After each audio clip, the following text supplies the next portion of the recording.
Our next speaker, Jayasri Nagrale, is a product designer at Atlassian, a podcaster, author, and design mentor. In her session, Jayasri will be sharing some practical and creative frameworks that UX designers can use to think about, design, and measure their ML-based products. Join me in welcoming Jayasri on the stage.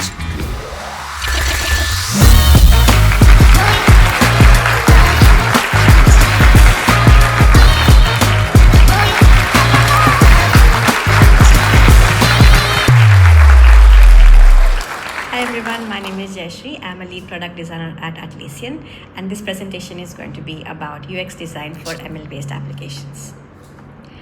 Now, AI ML is literally everywhere.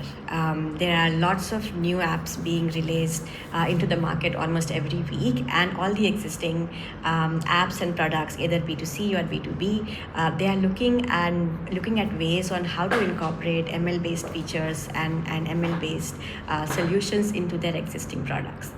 This trend is only going to start getting higher and on an upward tick from here. It is not going to come down anytime soon. So it is up to us as designers and as product makers, as a triad, is to start thinking about how we can create intelligent experiences that are also user-centric, they are ethical, and they are safe to use for everyone. Now, as designers, we have amazing tools in our arsenal, and we are going to be looking at one such tool called as a double diamond process, and we are going to see how we can tweak some of the things that we already do in this process to cater for the ML powered capabilities that now our products will have. So the first thing that we look at is the ideate section of the double diamond process. Now this is something that all of us, all designers really do really well. Always start with the research, focus on your users, try to get to know what their goals are, what their pain points are. And once we have those user goals and user stories to solve for, we will then try to overlap these with the ML capabilities. Now what are the ML capabilities? They are these. Now this list is so rapidly growing that 1 week from now there will be many more added to this list. But more or less these are some commonly used and widely spread ML capabilities that we can safely incorporate into our products. Now how are we going to marry those two? Using journey maps. So use your journey map, take a look at each of the steps that the user does within your journey map and see which of these capabilities can augment or automate the task that the user is doing. And the next thing that we will take a look at is the design section, and we'll focus a little bit more on this. So within the design section, since we are now, it is our responsibility to ensure that whatever powerful technology is under the hood is not simply bombarding or indentating the user, right? So we need to make sure that whatever is seen on the interface is transparent, is trustworthy, and also it is easy for the users to understand and use at the same time.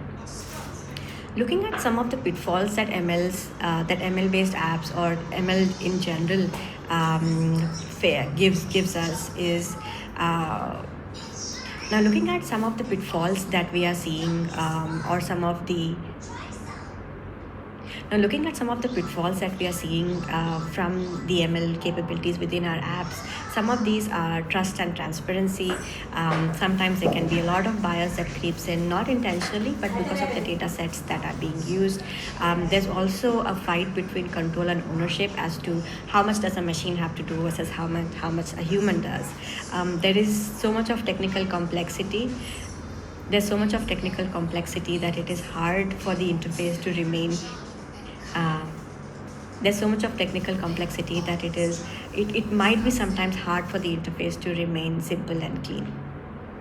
But we might not be able to solve for all of these pitfalls, but design can play some role in some of these pitfalls so that we can avoid or reduce that impact. Let's see how. So when we are following the double diamond process or any other variant of it, we do a lot of other structured tasks as a part of the design thinking process, right? So apart from that, there are also three separate considerations that we need to have while we are designing ML-based products. The first one is make it user-centered. Now, it is very easy for us to kind of, make it focus on technology rather than the users. But as designers, it's our job to keep that triad, keep our PM and engineering partners focused on the users and their problems.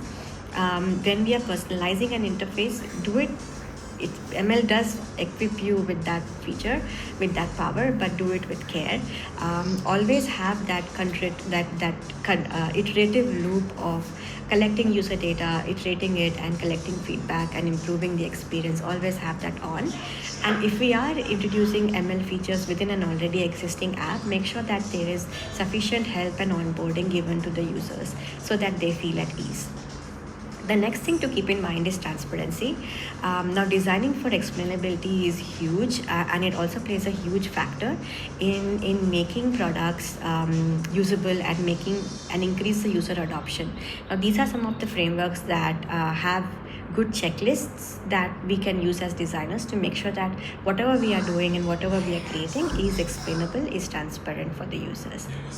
The next thing is ethics. Now, we can have a 2-day seminar on creating ethical products and why we should. But in a nutshell, ethics means creating products that are fair for everyone to use, that have minimal to no bias, that don't discriminate between humans, that treat user privacy and data with care, and they also have the locus of control on the human more than on the machines. Now, these are some frameworks that will help you make sure that your products are ethical. Go ahead, take a screenshot, read more on these frameworks, and choose one that makes more sense to you and your triad and to your product.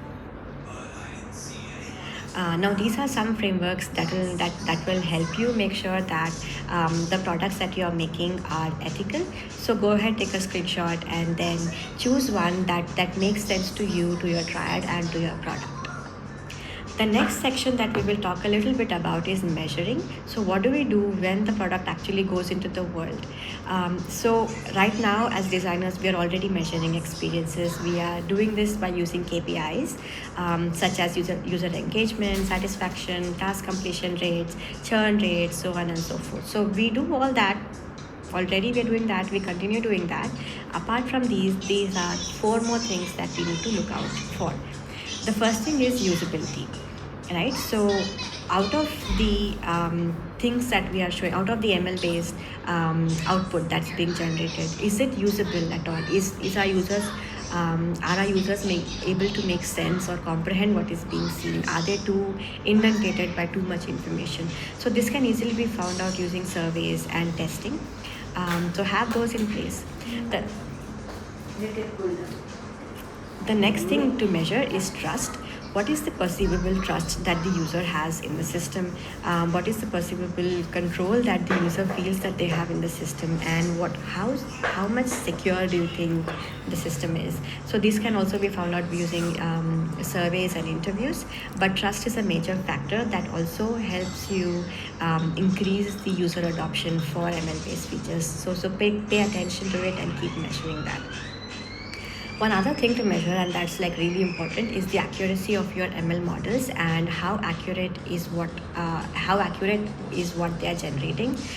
For example, out of all the recommendations that the ML model gives, right, how much percentage of them are users adopting, are users absorbing?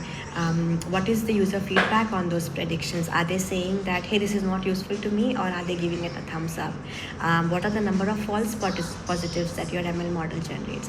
So keep measuring these 3 things, and also make sure that all these your ML model learn from the user's data over time, and these 3 KPIs have an upward trend. Like, you want these 3 KPIs to keep increasing.